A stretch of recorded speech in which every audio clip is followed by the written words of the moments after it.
aquí estamos una vez más ante ustedes para presentar el programa número 3 de esta emisión de tipo radiofónica en formato digital de podcast.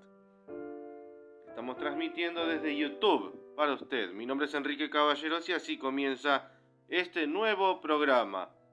Sin más preámbulos, iremos a el informe principal del día de la fecha. Como usted bien sabrá, no es menos importante saber estas cuestiones a la hora de salir de su casa con rumbo, puede ser al trabajo, como donde usted quiera. En este caso, el informe detallará las condiciones y lo que se debe y no se debe hacer a la hora de usar el transporte público, también llamado colectivo. Entonces se titula Informe detallado sobre cómo viajar en colectivo en la ciudad autónoma de Buenos Aires, incluyendo normas, consejos de seguridad y consideraciones sociales. Por supuesto que usted puede llevar este consejo a donde usted esté, no solamente en Buenos Aires. Y dice bien entonces, informe sobre viajar en colectivo. El colectivo, también llamado amigablemente bondi, es el medio de transporte más utilizado y extenso, hablando aquí en Buenos Aires, funcionando 24 horas al día, aunque por supuesto con menor frecuencia de noche, ¿verdad? Dominarlo es esencial para moverse en la ciudad. Entonces lo básico, reglas y pago. ¿Qué hacer? Obligatorio y recomendado. Bueno, para comenzar, usted al subirse debe pagar con tarjeta SUBE. Por eso decimos Buenos Aires, principalmente Argentina, para situarnos en el contexto conocido. ¿Qué es esto? Es la única forma de pago aceptada en el colectivo, ya que no se acepta efectivo a bordo, como solía ser. Usted recuerda que antes usted subía y le pedía el boleto al señor chofer y pagaba. Y el chofer hacía toda una maniobra ahí, intentando no chocar, sacando cuenta, viendo cuándo le tenía que devolver, sacando el ticket ese, ¿no? De la maquinita. Trabajo complicado, si uno se pone a pensarlo también, que tenía el chofer, que después se resolvió con la máquina de monedas, donde usted ponía la moneda, le indicaba el pasaje allí y salía impreso el boleto. Ahora si no te agarraba la moneda podías estar hasta 20 minutos tingui tingui cayendo la monedita, ponga otra joven, esa moneda es falsa joven. Y pasaba unos calores, se llenaba el colectivo y usted estaba intentando pagar. Bien, continuamos entonces. Antes de subir, decí tu destino. Al subir indica verbalmente al chofer el destino o la zona que vas para que te cobre la tarifa correcta, ya que el costo varía por distancia, claro. Decidirse antes de subir y no en el mientras tanto. No seamos indecisos para decidir un rumbo, un camino a donde nos llevará este buen hombre, ya que esto genera tensiones y mal humor, ¿verdad? Asegúrate de tener saldo, por supuesto. Podés cargar la SUBE en kioscos, estaciones de subte, tren y mediante aplicaciones en el celular. Aunque también uno puede pedir la gauchada, ¿no? Famosa. Consultar recorridos. Utiliza aplicaciones como ¿Cómo llego? Del gobierno de la ciudad o Google Maps para saber qué línea tomar, dónde subir y dónde bajar. Hacer la cola. En la parada es habitual y respetuoso hacer una fila y subir en el orden de llegada. Esto si usted tiene suerte, si no, subirán todos como ganados. Ya lo verá usted. No es tan, no es tan habitual hacer una cola, pase usted, señora, pero por favor, joven. Parar el colectivo. Al ver tu línea, acercarse, hace la seña levantando la mano de forma clara y visible para que el chofer sepa que vas a subir, hijo. No decidirlo en el momento que el colectivo está a media cuadra o hacer un gesto breve y sacar la mano porque el chofer lo puede malinterpretar y usted puede quedarse parado allí. de por vida, incluso. Subir y bajar en la parada. La regla general, claro, es subir y bajar solo en las paradas designadas. No sea molesto de andar tocando en cualquier lugar porque no lo van a bajar. Con la excepción, claro, de que entre las 22 y las 06 AM, o cuando llueve también, podemos pedirle al chofer bajar en cualquier esquina. Esta costumbre es antigua, ¿verdad? Yo no sé si todavía se mantendrá o si los choferes jóvenes también sabrán de ella. Antes se solía usar. Ahora, ¿qué no hacer? Prohibido y sobre todo mal visto. No fumar. Está prohibido fumar dentro de la unidad. Si usted vio alguna vez fumando al chofer, mejor no le diga nada porque lo va a bajar o va a ir más lento y usted no va a llegar nunca más. Pero se ha visto también. No distraer al conductor. Evita conversar excesivamente con el chofer o cualquier acción que pueda distraerlo. A saber, no se ponga en el primer asiento y empieza a conversar. Lo mismo usted, señora, que es pispireta, evite. No escuchar música sin auriculares, ya que el ruido molesta al resto de los pasajeros. Debes usar siempre unos auriculares y no hacer todo un cachengue, ¿no? Del transporte, cosa molesta si la hay. No viajar con las puertas abiertas. El chofer tiene prohibido circular con las puertas abiertas. Dígale, señor, sería tan amable de cerrar la puerta. Otra cosa, no subir con bultos enormes. A saber, y explico, los bultos o valijas no deben dificultar el paso de otros pasajeros por el pasillo. No trate de ahorrarse el flete, señora. Ahora seguimos, seguridad y elección de asientos. Cuidados generales de seguridad. A saber, vigila tus pertenencias.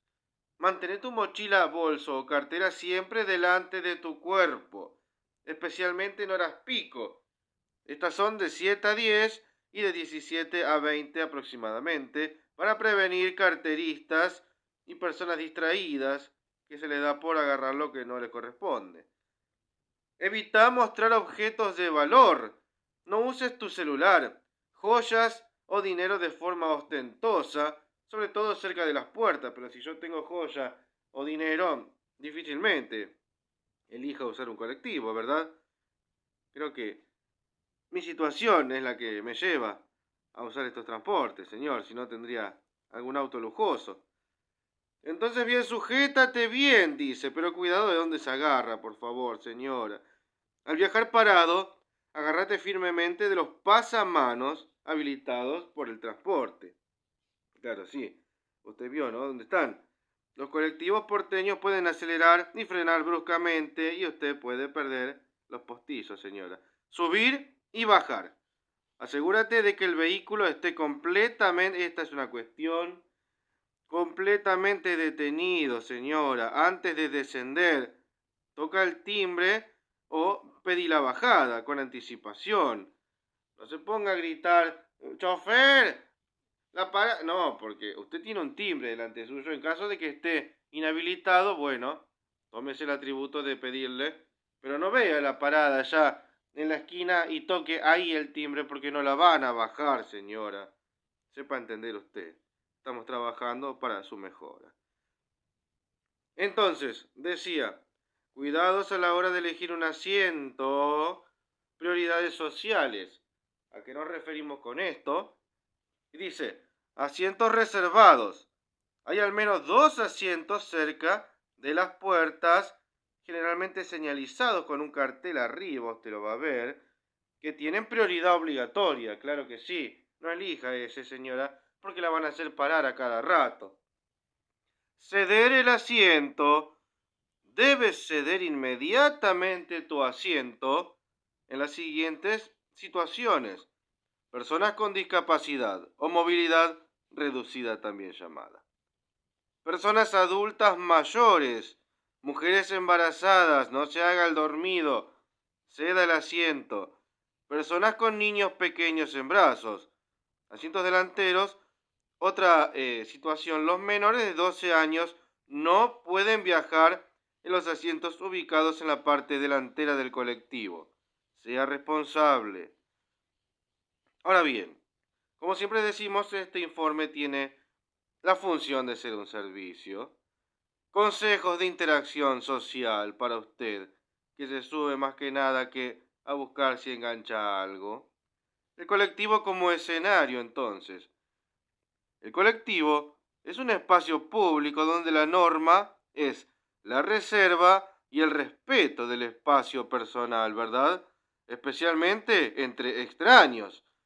Intentar iniciar una conversación con el objeto de, usted ya me entiende, pilluelo, a alguien, no es una práctica común ni bien vista en este contexto y puede ser percibida como invasiva o inapropiada. Recomendaciones entonces para una interacción respetuosa. Observa el contexto. La mayoría de la gente está concentrada en sus propios asuntos, escuchando música, leyendo, mirando por la ventana. No interrumpas un momento de concentración o lectura. Mantener distancia y brevedad. Si tenés que interactuar, que sea por una razón genuina, breve y respetuosa. Un ejemplo aceptable. Preguntar si el colectivo pasa por una calle específica o pedir amablemente si te permiten pasar. Esto es lo aceptable, ¿verdad? Ahora un ejemplo inapropiado, comentarios sobre el aspecto físico de la persona o intentar mantener una conversación extensa e íntima en un ambiente lleno de gente. Entonces respeta la negativa. Si la señorita, a quien estás queriendo cotejar, solo responde con monosílabos, evita el contacto visual o simplemente da una respuesta corta, entendé la señal, no insistas. Ahora bien, si usted salió de suerte de su casa y siente una conexión genuina, en un viaje largo, por ejemplo, si compartiste una risa o una breve conversación casual y percibís una reciprocidad clara e inconfundible, podés intentar una despedida sutil también al bajar. Bueno, hasta acá llega mi viaje, espero que tengas un buen día, fue agradable el trayecto, podríamos volver a vernos, incluso casarnos. No, mantenga también la cordura, por favor. ¿Algún número de celular? ¿Qué vas a hacer el viernes? Si la interacción fue muy buena, podrías incluso, con mucha cautela, ofrecer un contacto, pero es muy arriesgado ya, por supuesto. Entonces, bien, mi querido Picaflor, el mejor consejo: utilizar el colectivo como un medio para llegar a tu destino. Para interactuar socialmente o conocer gente, es más recomendable buscar ambientes diseñados para eso, ¿verdad? Cafeterías, parques, actividades sociales o eventos, es decir, que no tenga ruedas. La privacidad y el espacio personal son muy valorados en el transporte público y bla, bla, bla. Así finaliza este primer informe. Y es un buen momento para cambiar de tema.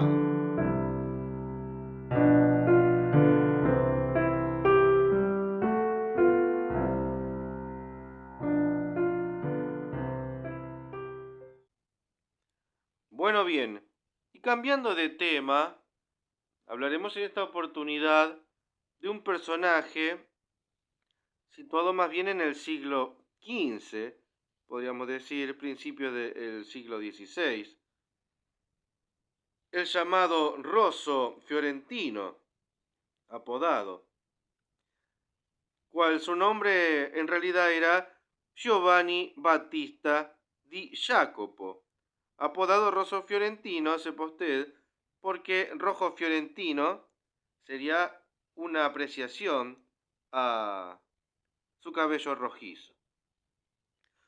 Fue un pintor italiano que, aunque no alcanzó la fama universal de un Leonardo o un Miguel Ángel en vida, fue una figura fundamental en la transición del Alto Renacimiento al manierismo. Y su carrera se truncó abruptamente en el momento de mayor prestigio. ¿Por qué fue par de los grandes? Bueno, en el contexto florentino, digo mejor porque es en Florencia, Rosso nació y se formó en Florencia, el corazón del Renacimiento, claro. Fue alumno de Andrea del Sarto, junto a su alter ego y también manierista, Pontormo. Su talento fue reconocido tempranamente, situándolo como parte de la generación inmediatamente posterior a los grandes maestros. Como influencia directa, tras mudarse a Roma, conoció de primera mano y fue influenciado por las obras de Miguel Ángel y Rafael Sanzio, absorbiendo las innovaciones del Alto Renacimiento para luego subvertirlas en su propio estilo. También líder de la vanguardia, junto a Pontormo, fue uno de los pioneros y más destacados exponentes del manierismo en Florencia. Esto era un movimiento que buscaba ir más allá de la perfección clásica, ¿no? Su obra es orgullosa y determinada, con formas graciosas y cosas extravagantes, según Vasari, demostrando una imaginación y una técnica vanguardista. Ahora bien, ¿por qué no logró entonces culminar su carrera? Su carrera se interrumpió por dos grandes eventos, uno catastrófico y otro trágico. Primero, el saqueo de Roma en 1527. Rosso se había trasladado a Roma, donde su carrera estaba despegando, pero la ciudad fue devastada por las tropas imperiales. Este evento, conocido como el saqueo de Roma, dispersó a muchos artistas y obligó a Rosso a huir, incluso. El trauma del saqueo y la inestabilidad subsecuente lo llevaron a una vida itinerante por un tiempo, afectando su producción. Y dos, muerte misteriosa en la cima. 1540 sucede esto. Finalmente, Rosso encontró su mayor estabilidad y prestigio en Francia, donde se convirtió en el pintor oficial del rey Francisco I, ya en 1530. Junto a Francesco Primaticcio, fundó la célebre escuela de Fontainebleau, que fue crucial para introducir el manierismo italiano en el arte francés. Aquí realizó la decoración de la galería de Francisco I en el Palacio de Fontainebleau, su obra monumental y cumbre, señora. Pero murió repentinamente en el 1540, no más de 46 años de vida. La versión de Vasari, el biógrafo Giorgio Vasari, afirmó que Rosso se suicidó tras ser acusado injustamente de robo. Ahora una visión moderna nos dice que las fuentes francesas no confirman el suicidio y si bien la causa exacta de la muerte permanece en el misterio, algunos sugieren incluso envenenamiento, lo cierto es que su fallecimiento fue súbito e impidió que completara su gran proyecto. Su colega Primaticcio tuvo que heredar todos sus encargos. Obra destacada: El descendimiento de la cruz, de 1521, Volterra. Una de sus obras más famosas, que rompe con el clasicismo renacentista al utilizar figuras tensas, colores estridentes y una iluminación dramática para evocar una intensa angustia emocional, es un manifiesto del manierismo temprano.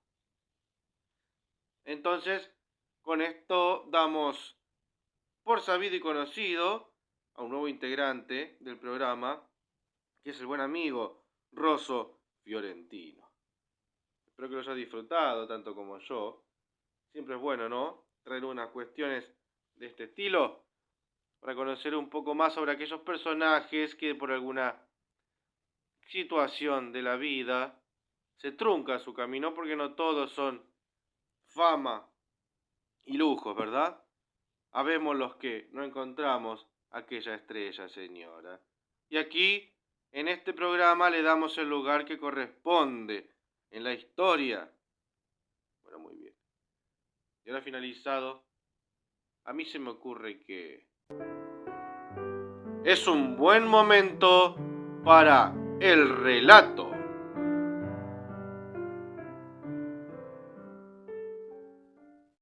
Y ahora, para continuar el relato que finaliza nuestra emisión, el cual se llama El propósito, y dice así.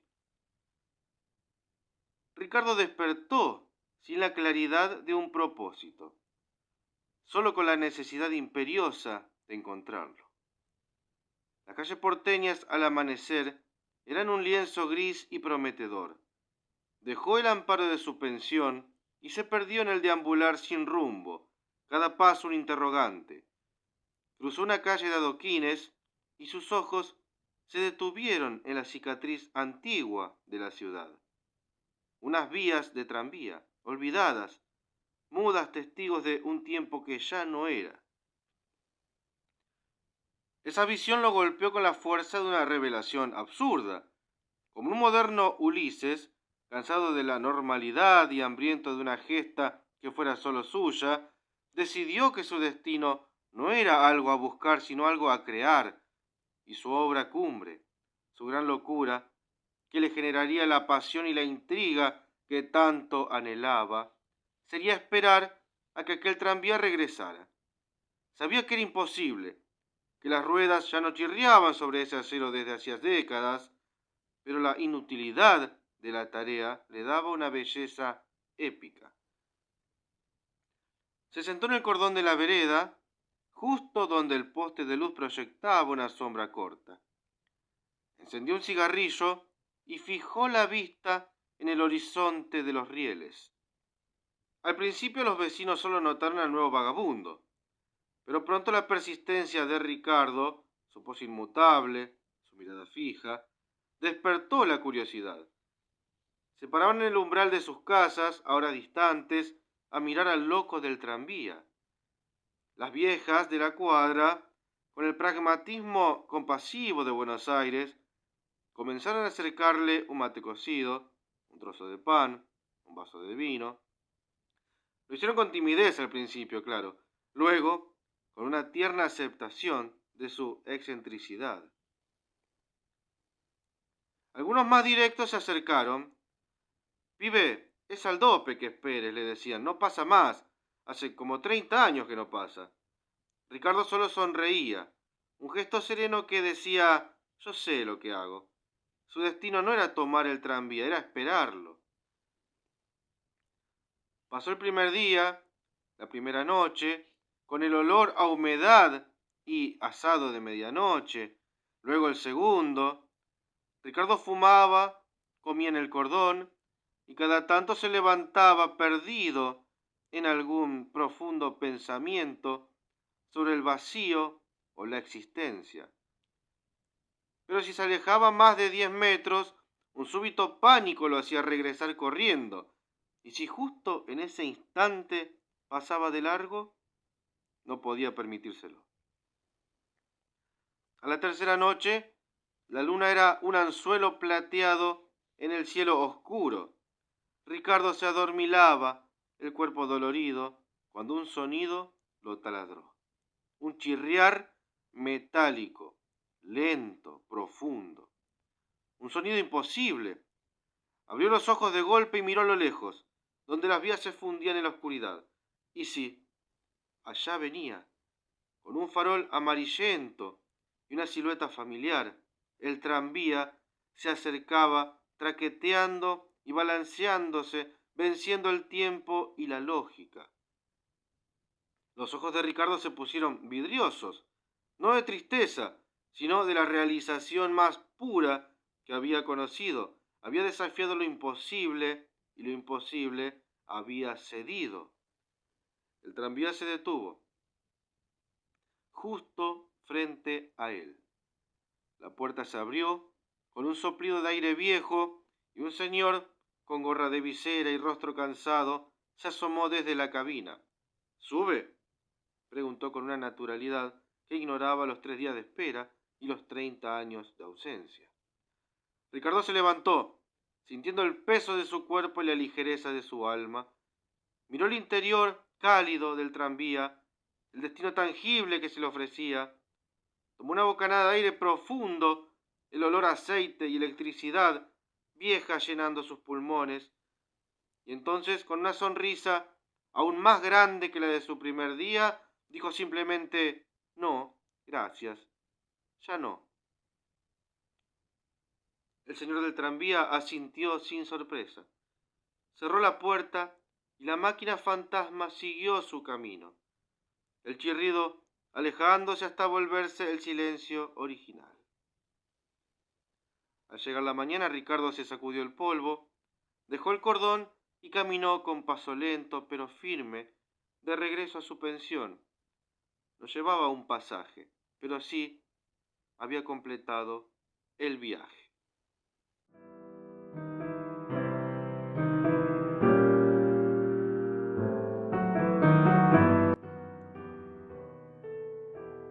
Y bien, mis amigos, aquí llegamos entonces al final del programa El Día de la Fecha.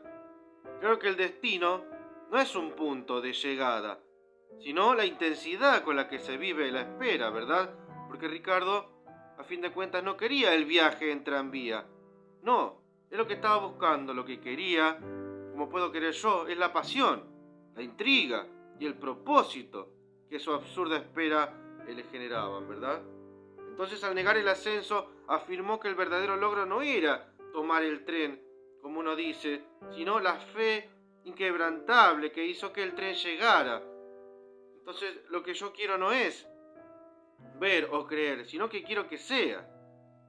Su destino era la obra, no la recompensa en sí. Entonces comprendió que a veces encontrar el camino no consiste en seguir las vías, sino en sentarse junto a ellas hasta que la realidad se doblegue a la fuerza de nuestra voluntad y nuestra singular, a veces, locura. Muchas gracias. Será hasta la próxima.